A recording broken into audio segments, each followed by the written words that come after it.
15.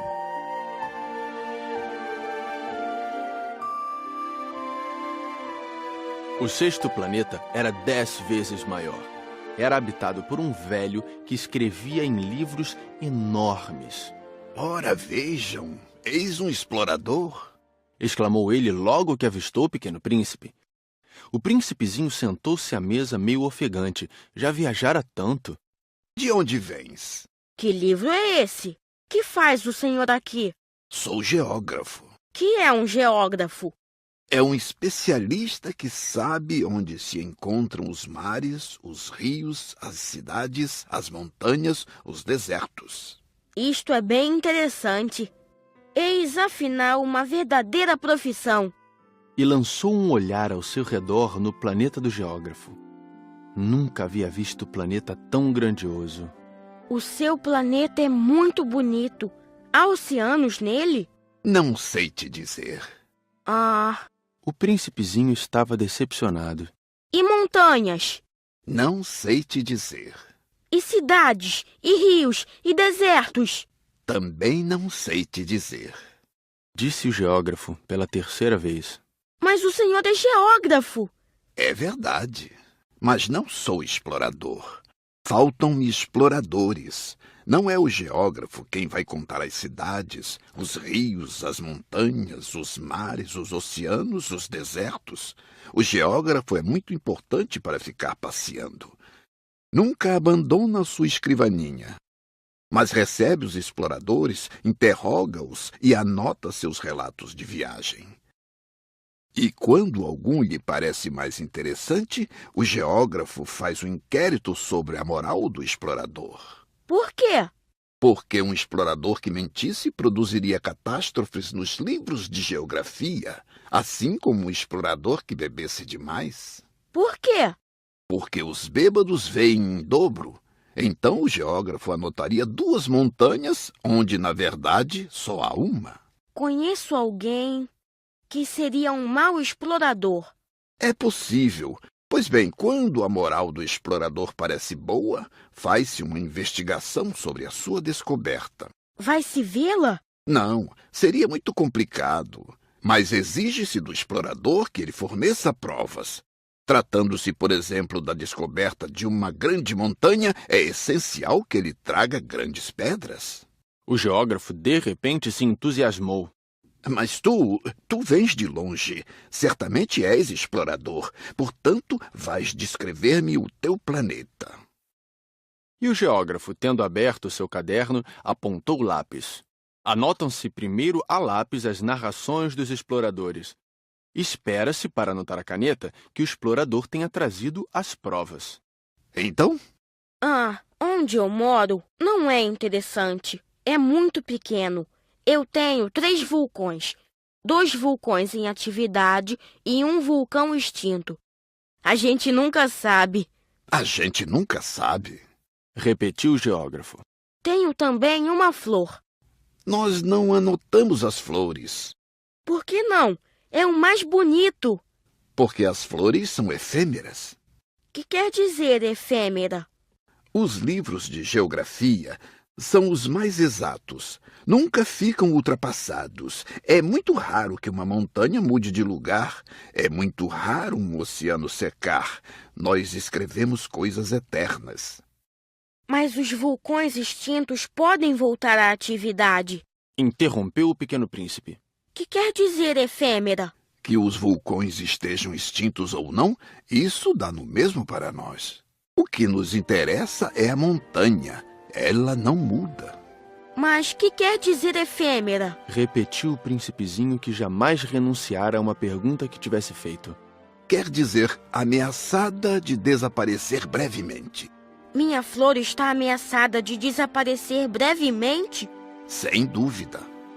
Minha flor é efêmera, pensou o Pequeno Príncipe, e não tem mais que 4 espinhos para defender-se do mundo, e eu a deixei sozinha. Esse foi seu primeiro gesto de remorso, mas retomou a coragem. Qual planeta me aconselha a visitar? A Terra goza de boa reputação. E o príncipezinho partiu, pensando na sua flor.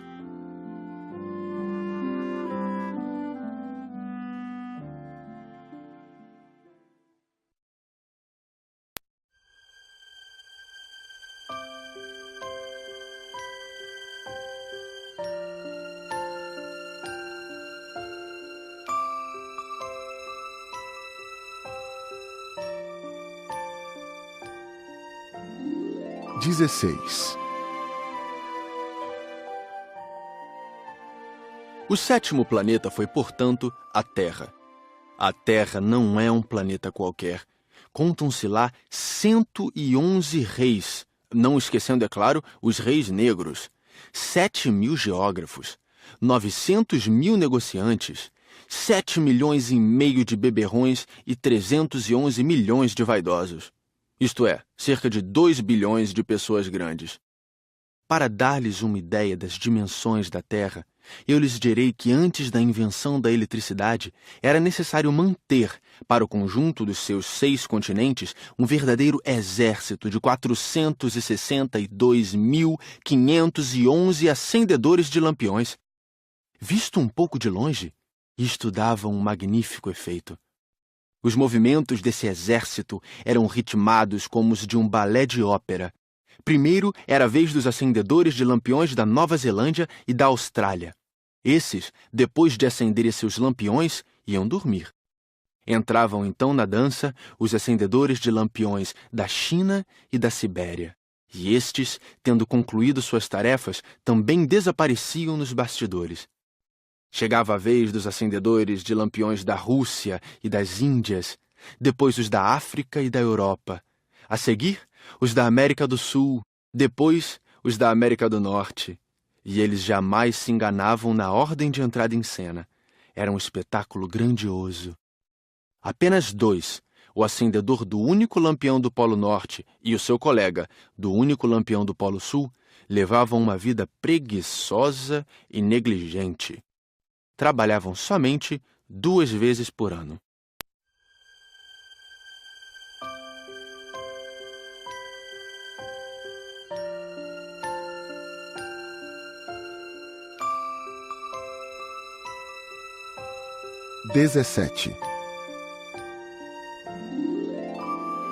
Quando a gente quer fazer graça, às vezes mente um pouco.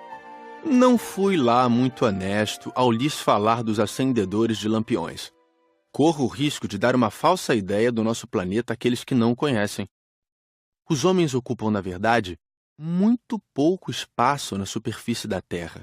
Se os 2 bilhões de habitantes que povoam a Terra se mantivessem de pé, colados uns aos outros, como para um comício, facilmente se acomodariam numa praça pública de 20 milhas de comprimento por 20 de largura. Poderíamos agrupar toda a humanidade na menor das ilhas do Pacífico. As pessoas grandes não acreditarão, é claro. Elas julgam ocupar muito espaço. Imaginam-se tão importantes quanto os baobás. Peçam-lhes então que façam as contas. Elas adoram os números. Ficarão contentes com isso. Mas não percam seu tempo nessa matemática. É desnecessário. Sei que acreditam em mim. O Pequeno Príncipe, uma vez na Terra, ficou muito surpreso de não ver ninguém. Já receava ter se enganado de planeta quando um anel cor de lua remexeu na areia. Boa noite. Boa noite. Respondeu a serpente. Em que planeta me encontro? Na Terra, na África. Ah, e não há ninguém na Terra? Aqui é um deserto. Não há ninguém nos desertos. A Terra é grande. O Pequeno Príncipe sentou-se numa pedra e ergueu os olhos para o céu. As estrelas são todas iluminadas. Será que elas brilham para que cada um possa um dia encontrar a sua? Olha o meu planeta, está bem em cima de nós. Mas como ele está longe... Teu planeta é belo. Que vens fazer aqui? Tenho problemas com uma flor. Ah! Exclamou a serpente. E se calaram. Onde estão os homens? Tornou a perguntar o príncipezinho. A gente se sente um pouco só no deserto. Entre os homens, a gente também se sente só. O Pequeno Príncipe olhou-a por longo tempo. Tu és um bichinho engraçado, fino como um dedo. Mas sou mais poderosa do que o dedo de um rei. O príncipezinho sorriu. Tu não és tão poderosa assim. não tens nem patas. Não podes sequer viajar. Eu posso levar-te mais longe que um navio. Ela enrolou-se no tornozelo do pequeno príncipe como se fosse um bracelete de ouro. Aquele que eu toco, eu o devolvo à terra de onde veio. Mas tu és puro e vens de uma estrela. Tenho pena de ti, tão fraco nessa terra de granito. Posso ajudar-te um dia, se tiveres muita saudade do teu planeta. Posso... Ah, eu te compreendo muito bem. Mas por que falas sempre por enigmas? Eu os resolvo todos. Disse a serpente, e calaram-se os dois.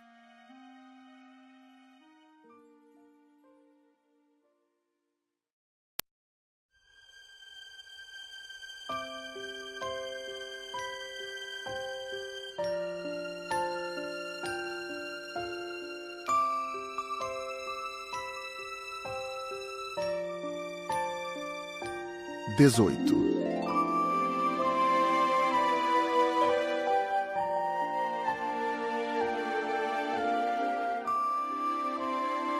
O pequeno príncipe atravessou o deserto e encontrou apenas uma flor de 3 pétalas, uma florzinha insignificante. Bom dia. Disse o príncipe. Bom dia. Disse a flor. Onde estão os homens? Perguntou ele educadamente. A flor, um dia, vira passar uma caravana. Os homens? Eu creio que existem 6 ou 7. Vi-os faz muito tempo, mas não se pode nunca saber onde se encontram. O vento os leva. Eles não têm raízes. Eles não gostam das raízes. Adeus. Adeus.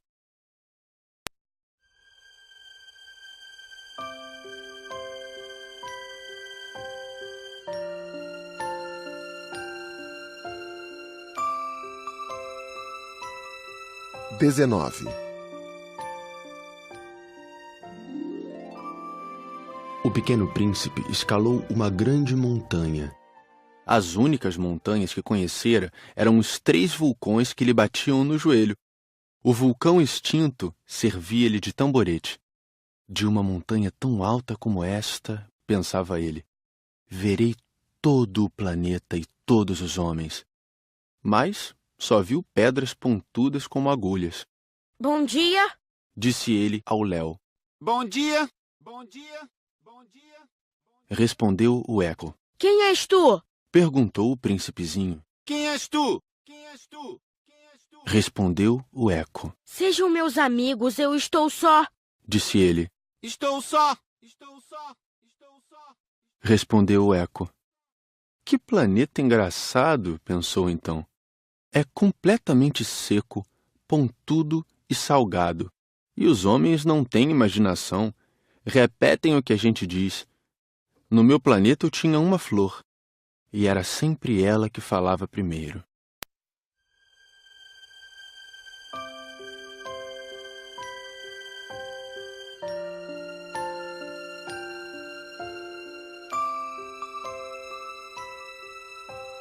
XX. Mas aconteceu que o pequeno príncipe, tendo andado muito tempo pelas areias, pelas rochas e pela neve, descobriu, enfim, uma estrada. E as estradas vão todas em direção aos homens. Bom dia. Era um jardim cheio de rosas. Bom dia. Bom dia. Bom dia. Disseram as rosas.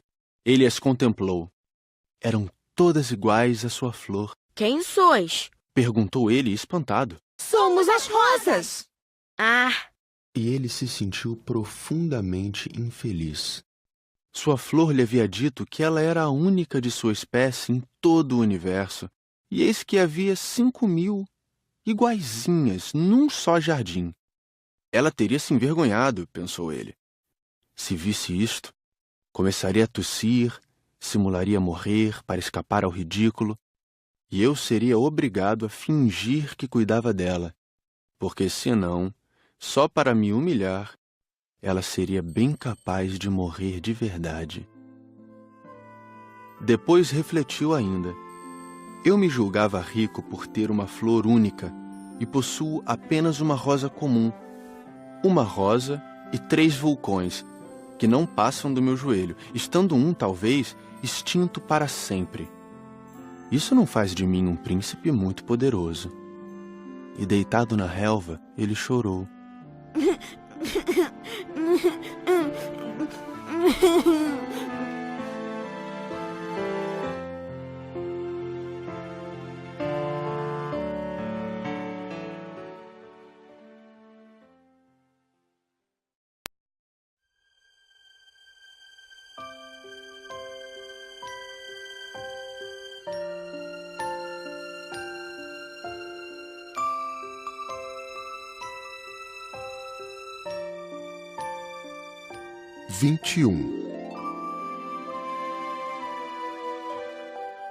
E foi então que apareceu a raposa. Bom dia. Disse a raposa. Bom dia.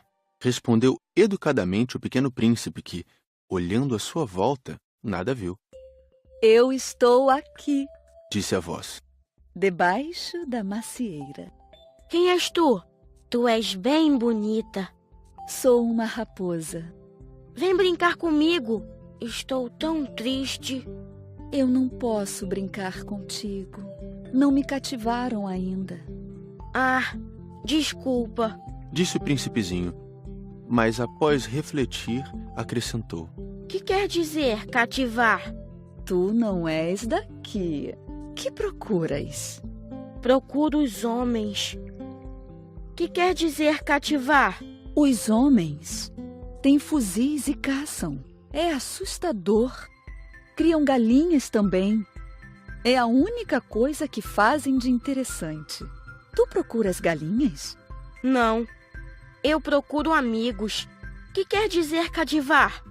É algo quase sempre esquecido.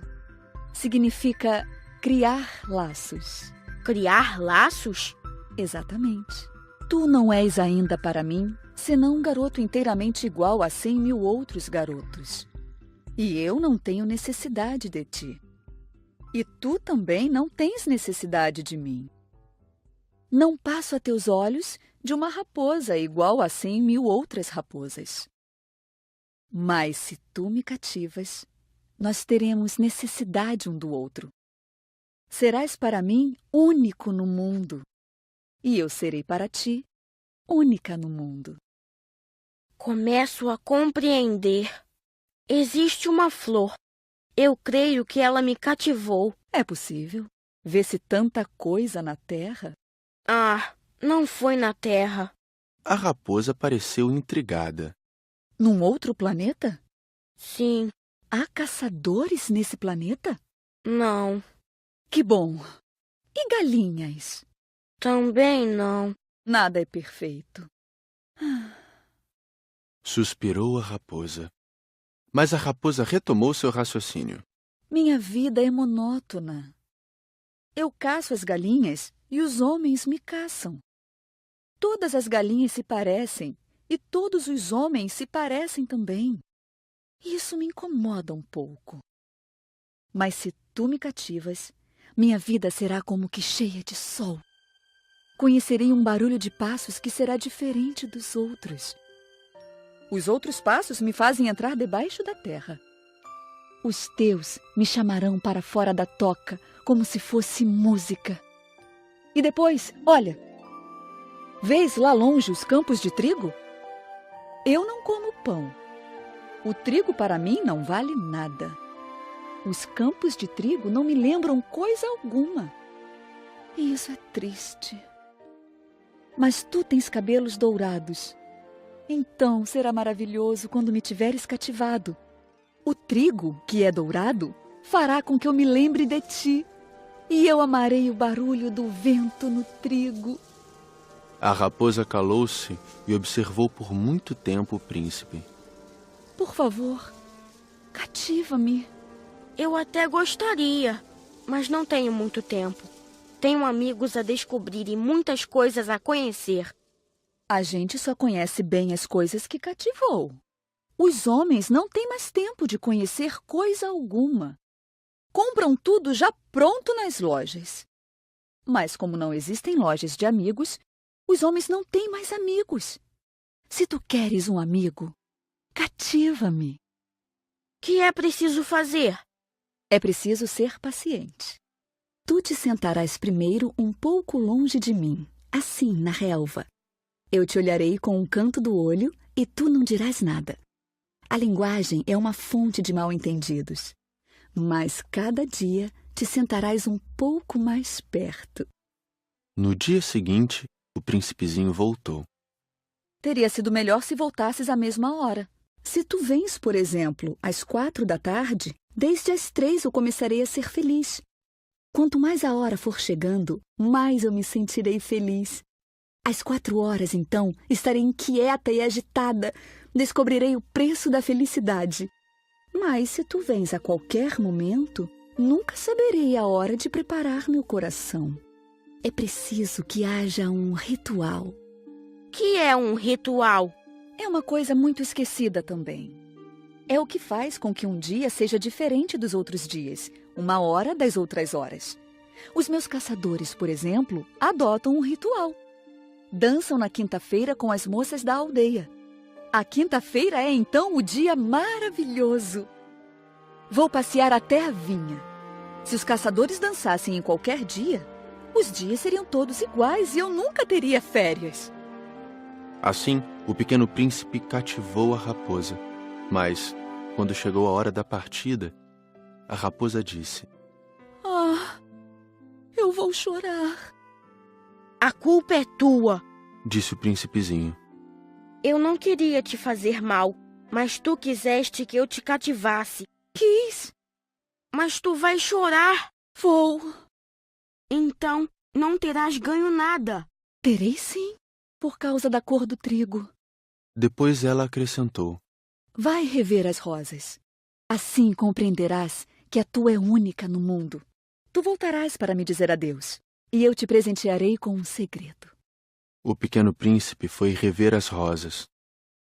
Vós não sois absolutamente iguais à minha rosa. Vós não sois nada ainda. Ninguém ainda vos cativou, nem cativastes ninguém. Sois como era a minha raposa. Era uma raposa igual a 100.000 outras. Mas eu a tornei minha amiga. Agora ela é única no mundo. E as rosas ficaram desapontadas. Sois belas, mas vazias. Não se pode morrer por vós. Um passante qualquer, sem dúvida, pensaria que a minha rosa se parece convosco. Ela sozinha é, porém, mais importante que todas vós, pois foi ela quem eu reguei. Foi ela quem pus sob a redoma. Foi ela quem abriguei com o paravento. Foi nela que eu matei as larvas, exceto 2 ou 3, por causa das borboletas. Foi ela quem eu escutei queixar-se ou gabar-se, ou mesmo calar-se algumas vezes, já que ela é a minha rosa.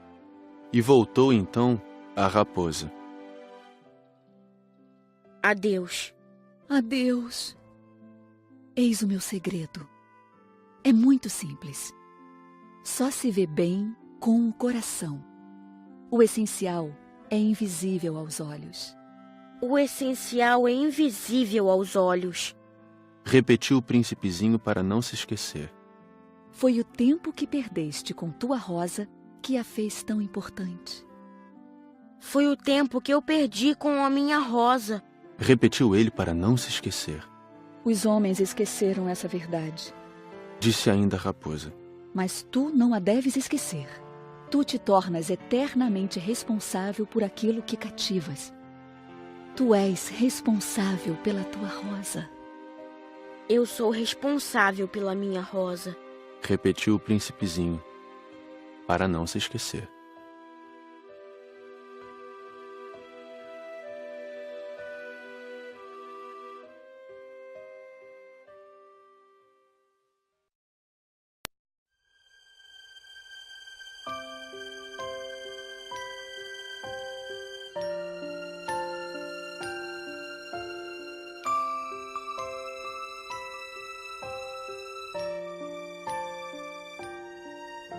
22.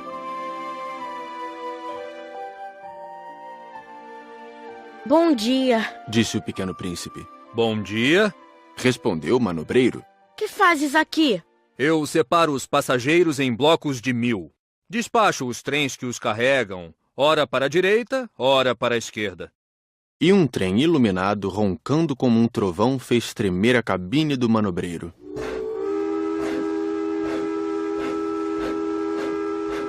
Eles estão com muita pressa. O que é que estão procurando? Nem o homem da locomotiva sabe. E apitou, vindo em sentido inverso, um outro trem iluminado.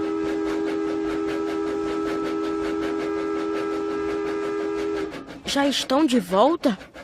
Não são os mesmos. É uma troca. Não estavam contentes onde estavam? Nunca estamos contentes onde estamos. E o apito de um terceiro trem iluminado soou. Estão correndo atrás dos primeiros viajantes? Não correm atrás de nada. Estão dormindo lá dentro ou bocejando.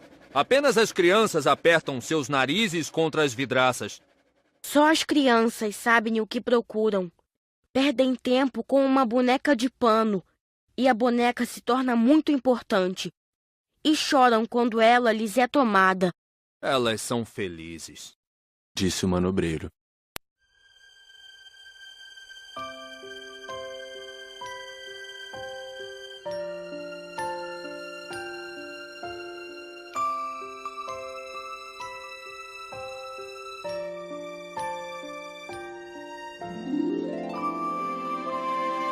(23)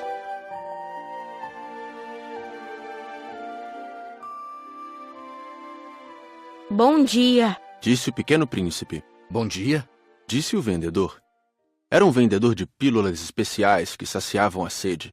Toma-se uma por semana e não é mais preciso beber. Por que vendes isso? É uma grande economia de tempo. Os peritos calcularam.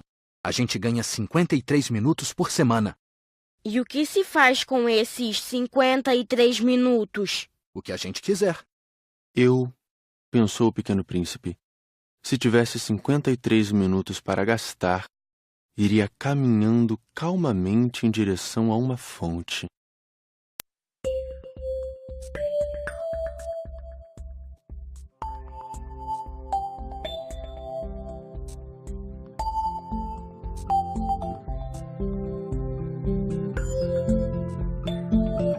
(24)